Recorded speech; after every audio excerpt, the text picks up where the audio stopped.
அனைவருக்கும் வணக்கம். இன்னைக்கு இந்த வீடியோல நம்ம பார்க்க போறது தமிழ்நாட்டில் உள்ள அரசு மற்றும் அரசு உதவி பெறும் கல்வியியல் கல்லூரிகளில் பிஎட் அட்மிஷன் 2024 நடைபெற்றுக் கொண்டிருக்கின்றது. அதற்காக ஆன்லைன் விண்ணப்பங்கள் வரவேற்கப்படுகின்றன. அதற்கு யார் யார் விண்ணப்பிக்கலாம், அதோட தகுதிகள் என்ன அப்படிங்கிற முழு தகவல்களையும் தெளிவா இந்த வீடியோல நம்ம பார்க்கலாம். இந்த வீடியோவை முழுசா பாருங்க. இந்த வீடியோவை நிறைய பேருக்கு ஷேர் பண்ணுங்க. மனித சேவை சேனலை சப்ஸ்கிரைப் பண்ணாதவங்க சப்ஸ்கிரைப் பண்ணி பெல் ஐகானை பிரஸ் பண்ணுங்க. அரசு கல்லூரிகளில் பிஎட் அட்மிஷனை பத்தி directorate of college education department of higher education சார்பாக ஒரு செய்திக்குறிப்பு ஒன்று வெளியிடப்பட்டுள்ளது. அதை பத்தி நம்ம ஃபர்ஸ்ட்ல பார்ப்போம். தமிழகத்தில் உள்ள அரசு மற்றும் அரசு உதவி பெறும் கல்லூரிகளில் இளநிலை கல்வியியல் பட்டப்படிப்பு அதாவது பிஎட் முதலாம் ஆண்டு மாணாக்கர் சேர்க்கைக்கான விண்ணப்பங்களை www.tngasa.in என்ற இணையதள முகவரியில் பதிவு செய்யலாம். விண்ணப்பம் பதிவு செய்ய விண்ணப்ப கட்டணமாக ரூபாய் 500 செலுத்தப்பட வேண்டும். SC/ST விண்ணப்பதாரர்களுக்கு விண்ணப்ப கட்டணம் ரூபாய் 250 மட்டும் செலுத்தினால் போதுமானது. மாணாக்கர்கள் விண்ணப்பிக்கும் போது தங்களது விருப்ப வரிசைப்படி கல்லூரிகளை தெரிவு செய்தல் வேண்டும். இது தொடர்பான கூடுதல் விவரங்கள் மற்றும் எந்தெந்த கல்லூரிகளில் என்னென்ன பாடப்பிரிவுகள், சேர்க்கை எண்ணிக்கை போன்ற விவரங்கள் www.tngasa.in என்ற இணையதள முகவரியில் தெரிவிக்கப்பட்டுள்ளது. விண்ணப்ப கட்டணத்தை விண்ணப்பதாரர்கள் debit card, credit card, net banking மூலம் இணையதள வாயிலாகவும் செலுத்தலாம். அல்லது இணையதள வாயிலாக கட்டணம் செலுத்த இயலாத மாணவர்கள் கல்லூரி சேர்க்கை உதவி மையங்களில் அதாவது directorate of college education Chennai 15 என்ற பெயரில் 16/9/2024 அன்று அல்லது அதற்கு பின்னர் பெற்ற வங்கி வரைவோலை மூலமாகவும் அல்லது நேரடியாகவும் செலுத்தலாம். மாணாக்கர் சேர்க்கை வழிகாட்டி மற்றும் கால அட்டவணையை மாணாக்கர்கள் மேற்குறித்த இணையதளம் வாயிலாக அறிந்து கொள்ளலாம். இணையதளம் வாயிலாக விண்ணப்பம் பதிவு செய்ய துவங்கும் நாள் 16/9/2024. இணையதளம் வாயிலாக விண்ணப்பம் பதிவு செய்ய இறுதி நாள் 26/9/2024. இவ்வாறு இந்த செய்திக்குறிப்பில் குறிப்பிடப்பட்டுள்ளது. இனி இணையதளம் வழியாக எவ்வாறு இதற்கு விண்ணப்பிப்பது என்பதை பற்றி பார்க்கலாம். அதுக்காக இந்த வெப்சைட் ஓபன் பண்ணிக்கோங்க. www.tngasa.in இந்த வெப்சைட்டோட லிங்க் நான் டிஸ்கிரிப்ஷன்ல கொடுக்கிறேன். இதுதான் government of Tamil Nadu government arts and science college admission அந்த மாதிரி கொடுத்திருப்பாங்க. இதுல இங்க கீழே வரும்போது click here for BEd new registration அந்த மாதிரி கொடுத்திருப்பாங்க. இந்த டேப்ல நீங்க கிளிக் பண்ணிக்கோங்க. உடனே இந்த மாதிரி ஒரு பேஜ் வரும். Government and government aided colleges of education admission for BEd courses 2024 அந்த மாதிரி கொடுத்திருக்காங்க. இதுல ஃபர்ஸ்ட்ல தமிழ்நாடு அரசு மற்றும் அரசு உதவி பெறும் கல்வியியல் கல்லூரிகள் 2024 பிஎட் பட்டப்படிப்புகள் பதிவு, கல்லூரிகள் தேர்வு செய்தல், விண்ணப்ப கட்டணம் செலுத்துதல் மற்றும் விண்ணப்பத்தினை அச்சிடுதல் ஆகியவற்றை உள்ளடக்கிய ஒரு நிகழ்நிலை செயல்முறையாகும். இது ஒரு ஒருங்கிணைந்த இணைய முகப்பு ஆகும். இளங்கலை கல்வியல் வழங்கும் அரசு மற்றும் அரசு உதவி பெறும் கல்வியியல் கல்லூரிகளில் ஒன்று அல்லது அதற்கு மேற்பட்ட கல்லூரிகளுக்கு விண்ணப்பிக்க பயன்படுத்தலாம். விண்ணப்பதாரர்கள் தங்கள் பதிவு மற்றும் சேர்க்கைகளை வெற்றிகரமாக முடிப்பதற்கு இங்கு கொடுக்கப்பட்டுள்ள வழிமுறைகளை முழுமையாக படிக்குமாறு கேட்டுக்கொள்ளப்படுகிறார்கள். விண்ணப்ப கட்டணம் பொது பிரிவினருக்கு ரூபாய் 500, SC/ST பிரிவினருக்கு ரூபாய் 250. விண்ணப்பதாரர்கள் கல்வியியல் படிப்பிற்கான முக்கிய பாடத்தினை தேர்ந்தெடுப்பதற்கு முன் இந்த இணையதளத்தில் உள்ள தகுதியை சரிபார்க்குமாறு கேட்டுக்கொள்ளப்படுகிறார்கள். அத்தியாவசிய தகுதி இல்லாத விண்ணப்பங்கள் நிராகரிக்கப்படும். அப்புறம் பிஎட் அட்மிஷனுக்காக விண்ணப்பிப்பதற்கு தகுதி என்ன அப்படின்னு பாத்தீங்கன்னா இங்க இந்த குயிக் லிங்க் அப்படின்னு கொடுத்திருக்காங்க. பிஎட் எலிஜிபிலிட்டி இந்த லிங்க்ல நீங்க கிளிக் பண்ணீங்கன்னா இந்த மாதிரி PDF ஃபார்மேட்ல ஒரு ஃபைல் ஒன்று ஓபன் ஆகும். இதுல டீடைலா கொடுத்திருக்காங்க இந்த பிஎட் அட்மிஷனுக்கு என்னென்ன எலிஜிபிலிட்டி இருக்கணும் அப்படின்னு.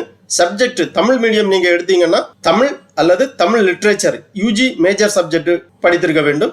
பிஎட் இங்கிலீஷ் எடுத்தீங்கன்னா இங்கிலீஷ் அல்லது இங்கிலீஷ் லிட்ரேச்சர் UG மேஜர் சப்ஜெக்டா இருக்கணும். Mathematics applied mathematics all the BE and BTech. Physical science எடுத்தீங்கன்னா physics, applied theoretical physics, geo physics, bio physics, electronics all the BE BTech. அந்த மாதிரி ஒவ்வொரு சப்ஜெக்ட்டுக்கும் UGல என்னென்ன மேஜர் சப்ஜெக்ட் எடுத்திருக்கணும் அப்படிங்கிற முழு தகவலும் இந்த ஃபைல்ல கொடுத்திருக்காங்க. நீங்க கிளியரா பார்த்து புரிந்து கொள்ளலாம். அப்புறமா இதுல சேர்க்கை வழிகாட்டுதல்கள் கொடுத்திருக்காங்க. அந்த லிங்க்ல நீங்க கிளிக் பண்ணீங்கன்னா இந்த மாதிரி ஃபைல் ஓபன் ஆகும். இதுல சேர்க்கை வழிமுறைகள் கிளியராக கொடுக்கப்பட்டுள்ளது. தெளிவா பார்த்து புரிந்து கொள்ளலாம். மேஜர் சப்ஜெக்ட் டீடைல்ஸ், எலிஜிபிலிட்டி முழு தகவல்களும் கொடுக்கப்பட்டுள்ளது. என்னென்ன மேஜர் சப்ஜெக்ட் பிஎட்ல இருக்கு அப்படின்னு பாத்தீங்கன்னா Tamil, Urdu, English, mathematics, physical science chemistry, biological science zoology, history, geography இந்த மாதிரி 19 வகையான சப்ஜெக்ட் கொடுத்திருக்காங்க. ஒவ்வொரு சப்ஜெக்ட்டுக்கும் எலிஜிபிலிட்டி என்னங்கிறது தெளிவாக கொடுக்கப்பட்டுள்ளது. அப்புறம் எலிஜிபிலிட்டி அண்ட் எஜுகேஷனல் குவாலிஃபிகேஷன் விவரங்கள் எல்லாமே கிளியராக கொடுக்கப்பட்டுள்ளது. கம்யூனிட்டி கொடுத்திருக்காங்க. OC மினிமம் மார்க்ஸ் 50% எடுத்திருக்க வேண்டும். BC BCM 45% மதிப்பெண்கள் எடுத்திருக்க வேண்டும். MBC DNC 43% மதிப்பெண்கள், SC ST கேண்டிடேட் 40% மதிப்பெண்கள் எடுத்து வெற்றி பெற்றிருக்க வேண்டும். அப்புறம் இனவாரியாக இடஒதுக்கீடு விவரங்கள் எல்லாமே கொடுக்கப்பட்டுள்ளது. திருப்பி இந்த பேஜ்ல வந்தீங்கன்னா இங்க லிஸ்ட் ஆஃப் காலேஜஸ், கல்லூரிகளின் பட்டியல் கொடுத்திருக்காங்க. அதாவது தமிழகத்தில் உள்ள அரசு மற்றும் அரசு உதவி பெறும் B.Ed கல்லூரிகளோட லிஸ்ட் கொடுத்திருக்காங்க. அந்த லிங்க்ல நீங்க கிளிக் பண்ணீங்கன்னா இந்த மாதிரி ஃபைல் ஓபன் ஆகும். இதுல லிஸ்ட் ஆஃப் காலேஜஸ் கொடுத்திருக்காங்க. Name of the colleges, government colleges. தமிழகத்தில் 7 அரசு கல்லூரிகள், கல்வியியல் கல்லூரிகள் இருக்கு. அதாவது B.Ed கல்லூரிகள் 7 கல்லூரிகள், அரசு கல்லூரிகள் இருக்கு. கீழே கொடுத்திருக்காங்க கவர்மெண்ட் எய்டட் காலேஜஸ், அரசு உதவி பெறும் கல்லூரிகள் 14 கல்லூரிகள் இருக்கு தமிழகத்தில். உங்களுக்கு விருப்பமான கல்லூரிகளை நீங்கள் தேர்வு செய்து B.Ed அட்மிஷனுக்காக விண்ணப்பிக்கலாம். இந்த லிஸ்ட்டை நீங்க கேர்ஃபுல்லா நோட் பண்ணி வச்சுக்கோங்க. காலேஜ் கோடு விவரங்களை கிளியரா நோட் பண்ணி வச்சுக்கோங்க. ஏன்னா நீங்க விண்ணப்ப படிவம் சமர்ப்பிக்கும் போது சாய்ஸ் ஃபில்லிங் அப்படிங்கிற ஒரு ஆப்ஷன் வரும். அதாவது உங்களது கல்லூரியை தேர்வு செய்யக்கூடிய ஒரு ஆப்ஷன் வரும். அதுல உங்களுக்கு விருப்பப்பட்ட கல்லூரியை நீங்கள் தேர்ந்தெடுக்கலாம். இந்த லிஸ்ட்ல இருக்கக்கூடிய கல்லூரிகளை தான் தேர்ந்தெடுக்க வேண்டும். அதற்காக இந்த லிஸ்ட்டை கிளியரா நோட் பண்ணி வச்சுக்கோங்க. எந்தெந்த காலேஜ் அரசு கல்லூரி, எந்தெந்த கல்லூரி அரசு உதவி பெறும் கல்லூரிங்கிற விவரம் இந்த ஃபைல்ல இருக்கு. கிளியரா பாத்துக்கோங்க. திருப்பி இந்த பேஜ்ல வந்தீங்கன்னா B.Ed 2024 புக்லெட், அதாவது விளக்க கையேடு கொடுத்திருக்காங்க. இந்த லிங்க்ல நீங்க கிளிக் பண்ணீங்கன்னா இந்த மாதிரி ஒரு ஃபைல் ஓபன் ஆகும். இதுல இந்த அட்மிஷனை பற்றிய கையேடு, அதாவது விளக்க கையேடு தெளிவாக குறிப்பிடப்பட்டுள்ளது. தமிழ் மற்றும் ஆங்கிலத்தில் இந்த கையேடு கொடுக்கப்பட்டுள்ளது. தெளிவாக நீங்கள் பார்த்து புரிந்து கொள்ளலாம். தமிழ்நாடு அரசு மற்றும் அரசு உதவி பெறும் கல்வியியல் கல்லூரிகள், இளங்கலை கல்வியல் B.Ed பட்டப்படிப்பு சேர்க்கை 2024 கல்லூரிகள் பற்றிய தகவல்கள், மாணவர்களுக்கான குறிப்புகள் தெளிவாக கொடுக்கப்பட்டுள்ளது. அரசின் விதிமுறைகளின்படி கல்வி கட்டணம் பெறப்படும். இக்கையேட்டில் கல்லூரிகளில் கிடைக்கப்பெறும் அனைத்து வசதிகளுடன் கூடிய விடுதிகள் மற்றும் புற தேவைகள் பற்றிய தகவல்கள் இடம்பெற்றுள்ளன. ஒரு கல்லூரியில் இருந்து இன்னொரு கல்லூரிக்கு மாற்றுவதற்கான வேண்டுகோள் அல்லது வேறு பாடப்பிரிவுக்கு மாறுவதற்கான விண்ணப்பம் ஏற்றுக்கொள்ளத்தக்கதல்ல. கையேட்டில் சுட்டிக்காட்டப்பட்டுள்ள பட்டப்படிப்புகள், பாடப்பிரிவுகள் அந்தந்த கல்லூரிகள் வழங்கிய தகவல்களை அடிப்படையாக கொண்டவை. கலந்தாய்வின் போது அறிவிக்கப்பட்ட பாடப்பிரிவுகளில் ஏதேனும் மாற்றம், மாணவர் சேர்க்கை, தகுதி வாய்ந்த அதிகாரிகளிடம் சேர்க்கை ஒப்புதல் பெறப்பட்டால் அந்த விவரங்கள் அங்கீகாரம் பெற்ற பல்கலைக்கழக வலைதளத்தில் சேர்க்கைக்குரிய பாடப்பிரிவுகள் உள்ளதா என சரிபார்த்துக் கொள்ளுதல் அவசியமாகும். அப்புறமா லிஸ்ட் ஆஃப் காலேஜஸ் கொடுத்திருக்காங்க. List of colleges alphabetic wise, list of colleges zone wise, அந்த மாதிரி விவரங்கள் எல்லாமே கொடுக்கப்பட்டுள்ளது. மாவட்ட வாரியாக அரசு மற்றும் அரசு உதவி பெறும் கல்வியியல் கல்லூரிகளின் எண்ணிக்கை, இந்த மாதிரி தகவல்கள் எல்லாமே கொடுத்திருக்காங்க. இதை பாத்தீங்கன்னா உங்களுக்கு எந்த மாவட்டத்துல எந்த கல்லூரிகள் எல்லாம் இருக்கு அப்படிங்கிற விவரங்கள் எல்லாமே தெரிந்து கொள்ளலாம். எந்தெந்த கல்லூரிகள்ல என்னென்ன சப்ஜெக்ட் இருக்கு அப்படிங்கிற விவரங்கள் கொடுத்திருக்காங்க. எலிஜிபிலிட்டி டீடைல்ஸ் எல்லாமே தெளிவா இந்த விளக்க கையேட்டில் கொடுக்கப்பட்டுள்ளது. கடைசியா கொடுத்திருக்காங்க number of government and government aided colleges of education district wise கொடுத்திருக்காங்க. சென்னையில 6 அரசு மற்றும் அரசு உதவி பெறும் B.Ed கல்லூரிகள் இருக்கு. கோயம்புத்தூரில் 2 அரசு மற்றும் அரசு உதவி பெறும் கல்லூரிகள், நாமக்கல்லில் 1, சேலம் 1, திண்டுக்கல் 1, மதுரை 2, தஞ்சாவூர் 1, தூத்துக்குடி 2, திருநெல்வேலி 2, கன்னியாகுமரி 1, புதுக்கோட்டை 1, வேலூர் 1 ஆக மொத்தம் தமிழ்நாட்டில் மொத்தம் 21 அரசு மற்றும் அரசு உதவி பெறும் கல்லூரிகள். அரசு கல்லூரிகள் 7, அரசு உதவி பெறும் கல்லூரிகள் 14 ஆக மொத்தம் 21 கல்லூரிகள் இருக்கு. உங்களுக்கு விருப்பப்பட்ட கல்லூரிகளில் நீங்கள் விண்ணப்பிக்கலாம். திருப்பி இந்த பேஜ்ல வந்தீங்கன்னா இன்ஸ்ட்ரக்ஷன் தமிழ் வழிமுறைகள் கொடுத்திருக்காங்க. அதாவது விண்ணப்பிப்பதற்கு தேவையான வழிமுறைகள். இந்த லிங்க்ல நீங்க கிளிக் பண்ணீங்கன்னா இந்த மாதிரி ஒரு ஃபைல் வரும். இதுல பதிவு செய்யும் முறைகள் தெளிவாக கொடுக்கப்பட்டுள்ளது. தமிழ்நாடு அரசு மற்றும் அரசு உதவி பெறும் கல்வியியல் கல்லூரிகள் இளங்கலை கல்வியல் பட்டப்படிப்பு சேர்க்கை 2024 என்பது இணையவழி விண்ணப்பம் பதிவு செய்யும் முறையாக அமையும். விண்ணப்பத்திற்கான தகவல்களை பதிவு செய்தல், விருப்பமான கல்லூரிகள் மற்றும் பாடப்பிரிவை பதிவு செய்தல்,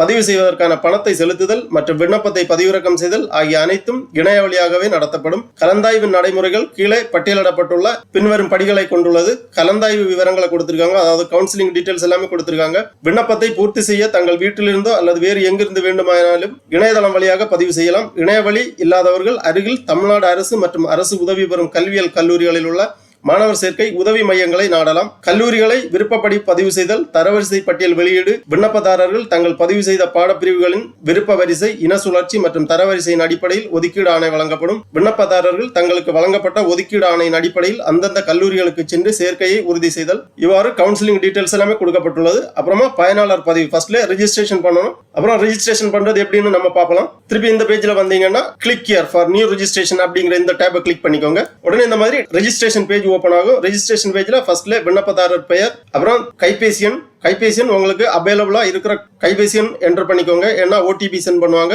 அதே மாதிரி மின்னஞ்சல் முகவரி, கரண்ட் மின்னஞ்சல் முகவரியை என்டர் பண்ணிக்கோங்க, இமெயில் ஐடி, ஏன்னா நீங்க கொடுக்கக்கூடிய மின்னஞ்சல் முகவரி மற்றும் மொபைல் நம்பர்ல தான் தகவல்கள் எல்லாமே ஷேர் பண்ணுவாங்க. அப்புறம் மின்னஞ்சல் முகவரி ரீஎன்டர் பண்ணி கன்ஃபார்ம் பண்ணிக்கோங்க. அப்புறம் உங்க டேட் ஆஃப் பர்த் செலக்ட் பண்ணிக்கோங்க. ஒரு பாஸ்வேர்டு, ஓன் பாஸ்வேர்டு ஒன்று கிரியேட் பண்ணி என்டர் பண்ணிக்கோங்க. பாஸ்வேர்டை மறக்காம நோட் பண்ணி வச்சுக்கோங்க, பிறகு எப்பவுமே லாகின் பண்றதுக்காக யூஸ் ஆகும். திருப்பியும் பாஸ்வேர்டை ரீஎன்டர் பண்ணி கன்ஃபார்ம் பண்ணிக்கோங்க. எல்லாமே கிளியரா என்டர் பண்ணி சேவ் கொடுத்துக்கோங்க. உடனே உங்க ரிஜிஸ்டர்ட் இமெயில் மற்றும் மொபைல் நம்பருக்கு ஓடிபி சென்ட் பண்ணுவாங்க. அந்த ஓடிபி என்டர் பண்ணி நீங்க சப்மிட் பண்ணீங்கன்னா லாகின் பண்ணணும். லாகின் பண்றதுக்காக நீங்க என்டர் பண்ணிருக்கக்கூடிய இமெயில் ஐடி அப்புறம் நீங்க கிரியேட் பண்ணிருக்கக்கூடிய பாஸ்வேர்டு ரெண்டுமே என்டர் பண்ணி லாகின் பண்ணிக்கோங்க. லாகின் பண்ண உடனே இந்த மாதிரி அப்ளிகேஷன் பேஜ் ஓபன் ஆயிருச்சு. அப்ளிகேஷன் நம்பர் ஒன்று கிரியேட் ஆயிருச்சு. இதுதான் உங்க அப்ளிகேஷன் நம்பர். இந்த மாதிரி அப்ளிகேஷன் நம்பர் கிரியேட் ஆகும் நீங்க ரெஜிஸ்டர் பண்ண உடனே. அப்புறமா பர்சனல் டீடைல்ஸ், அப்புறம் ஸ்பெஷல் ரிசர்வேஷன், அப்புறம் academic details, degree mark sheet எல்லாமே அப்லோட் பண்ணணும், அதாவது டாக்குமெண்ட்ஸ் அப்லோட் பண்ணணும். அடுத்து சாய்ஸ் ஃபில்லிங், அதாவது உங்க கல்லூரிகளை தேர்ந்தெடுத்தல். அப்புறமா உங்க அப்ளிகேஷனை ப்ரிவியூ பண்ணி பேமெண்ட் பண்ணணும். பேமெண்ட் பண்ண பிறகு உங்க அப்ளிகேஷன் ஜெனரேட் ஆகும், பிரிண்ட் போட வேண்டியதுதான். பர்சனல் டீடைல்ஸ்ல ஃபர்ஸ்ட்ல நீங்க ரெஜிஸ்டர் பண்ணும்போது கொடுத்த நேம் இங்க வந்துரும். அப்புறமா சொந்த மாவட்டத்தின் குடிமை நிலைமை, அதாவது municipality, town panchayat, village panchayat அந்த மாதிரி செலக்ட் பண்ணிக்கோங்க. பெற்றோர் அல்லது பாதுகாவலர் பெயர், பிறந்த தேதி, நீங்க ரெஜிஸ்டர் பண்ணும்போது கொடுத்த பிறந்த தேதி இங்க வந்துரும். முழு முகவரி என்டர் பண்ணிக்கோங்க, கம்யூனிகேஷன் அட்ரஸ், அப்புறம் பாலினம் செலக்ட் பண்ணிக்கோங்க, தாய்மொழி செலக்ட் பண்ணிக்கோங்க, பெர்மனன்ட் அட்ரஸ் கிளியரா என்டர் பண்ணிக்கோங்க. முகவரி எல்லாமே தெளிவா என்டர் பண்ணிக்கோங்க, ஏன்னா கம்யூனிகேஷன் டீடைல்ஸ்க்காக தெளிவா என்டர் பண்ணிக்கோங்க. அப்புறம் ரிலிஜன், அல்டர்னேட்டிவ் மொபைல் நம்பர் ஏதாவது என்டர் பண்ணிக்கோங்க. கம்யூனிட்டி, சப்காஸ்ட் எல்லாமே கேக்குறாங்க. State, district, Aadhaar number optional தான், இருந்தா எழுதிக்கலாம், இல்லாட்டாலும் பரவாயில்ல. அப்புறம் taluk, communication address, pincode, native district போன்ற விவரங்கள் எல்லாமே சரியாக பூர்த்தி பண்ணிக்கோங்க. பர்சனல் டீடைல்ஸ்ல கேட்டிருக்கக்கூடிய விவரங்கள் எல்லாமே சரியாக பூர்த்தி செய்து சேவ் அண்ட் கண்டினியூ கொடுத்துக்கோங்க. அதன் பிறகு ஸ்பெஷல் ரிசர்வேஷன், அதாவது முன்னாள் ராணுவத்தினர், மாற்றுத்திறனாளிகள், விளையாட்டு வீரர்கள் அந்த மாதிரி ஸ்பெஷல் ரிசர்வேஷன் ஏதாவது ரிக்வஸ்ட் இருந்ததுன்னா அந்த டீடைல்ஸ் எல்லாமே கிளியரா என்டர் பண்ணிக்கோங்க. அது எல்லாமே என்டர் பண்ணி சேவ் அண்ட் நெக்ஸ்ட் பண்ணீங்கன்னா அகாடமிக் டீடைல்ஸ் வரும்.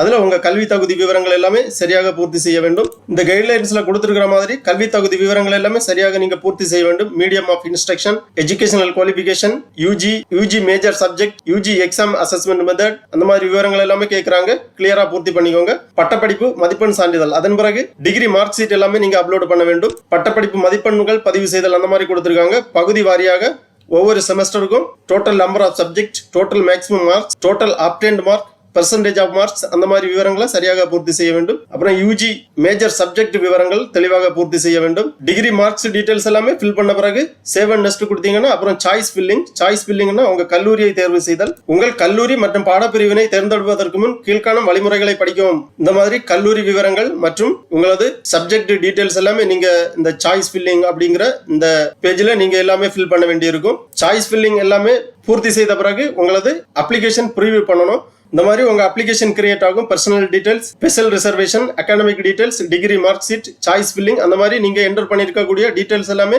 ப்ரிவியூல வரும். அதை நீங்க கிளியரா செக் பண்ணி சேவ் அண்ட் கண்டினியூ கொடுத்தீங்கன்னா அப்புறம் பேமெண்ட் பேஜ் வரும். பேமெண்ட் பேஜ்ல உங்களது விண்ணப்ப கட்டணத்தை நீங்கள் செலுத்த வேண்டும். ஜெனரல் கேட்டகரிக்கு 500 ரூபாய் விண்ணப்ப கட்டணம், SC ST பிரிவினருக்கு 250 ரூபாய் விண்ணப்ப கட்டணம். விண்ணப்ப கட்டணத்தை நீங்கள் இணைய வழியாக செலுத்தலாம், அல்லது உங்களுக்கு அருகாமையில் உள்ள கல்வியல் கல்லூரிகளில் உள்ள சேவை மையங்களை நாடி நேரடியாகவும் விண்ணப்ப கட்டணம் செலுத்தலாம். விண்ணப்ப கட்டணத்தை செலுத்தி முடிஞ்ச உடனே உங்க அப்ளிகேஷன் ஜெனரேட் ஆகும். அந்த அப்ளிகேஷனை நீங்க பிரிண்ட் பண்ணிக்கலாம். இந்த மாதிரி அப்ளிகேஷன் ஜெனரேட் ஆகும். இதுல உங்க முழு விவரங்களுமே கொடுத்திருப்பாங்க. அப்ளிகேஷன் நம்பர், உங்க நேம், அட்ரஸ் டீடைல்ஸ் எல்லாமே இதுல கிளியரா இருக்கும். மார்க்ஸ் விவரங்கள் எல்லாமே இருக்கும். இந்த அப்ளிகேஷனை பிரிண்ட் போட்டு வச்சுக்கோங்க, ஃபியூச்சர் ரெஃபரன்ஸுக்காக தேவைப்படும். எல்லாமே பண்ணி முடிச்சு ஃபைனல் சப்மிட் கொடுத்தீங்கன்னா உங்க விண்ணப்ப படிவம் சமர்ப்பிக்கப்படும். கன்ஃபர்மேஷன் SMS அல்லது மெயில்ல சென்ட் பண்ணிருப்பாங்க. அதன் பிறகு நீங்க எப்ப வேணாலும் இந்த பேஜ்ல வந்து லாகின் பண்ணி உங்க அப்ளிகேஷன் ஸ்டேட்டஸை பத்தி தெரிஞ்சுக்கலாம். தரவரிசை பட்டியல் வெளியிடுதல் மற்றுள்ள அனைத்து தகவல்களும் உங்களுக்கு SMS வழியாக அல்லது இமெயில் வழியாக தெரிவிக்கப்படும். இந்த வெப்சைட்லயும் அனௌன்ஸ் பண்ணிருப்பாங்க. கட் ஆஃப் மார்க் டீடைல்ஸ், தரவரிசை பட்டியல் வெளியிடுதல் எல்லாமே இந்த இணையதளத்தில் வெளியிடுவார்கள். அட்மிஷன் கிடைக்கக்கூடிய நபர்கள் நேரடியாக இந்த கல்லூரிகளில் சென்று உங்களது மாணவர் சேர்க்கையை உறுதி செய்து கொள்ளலாம். ஆகவே தமிழ்நாட்டில் உள்ள அரசு மற்றும் அரசு உதவி பெறும் கல்வியியல் கல்லூரிகளில் 2024 B.Ed அட்மிஷனுக்காக விண்ணப்பிப்பதற்கு விருப்பமும் தகுதியும் உள்ளவர்கள் இவ்வாறு இணையதளம் வழியாக விண்ணப்பித்து அட்மிஷன் பெற்றுக் கொள்ளுமாறு கேட்டுக்கொள்ளப்படுகிறார்கள். ஓகே நண்பர்களே, இந்த வீடியோ உங்களுக்கு உபயோகமா இருந்துச்சுன்னா லைக் பண்ணுங்க, ஷேர் பண்ணுங்க. மனித சேவை சேனலை சப்ஸ்கிரைப் பண்ணாதவங்க சப்ஸ்கிரைப் பண்ணி பெல் ஐகானையும் பிரஸ் பண்ணுங்க. அனைவருக்கும் நன்றி, வணக்கம்.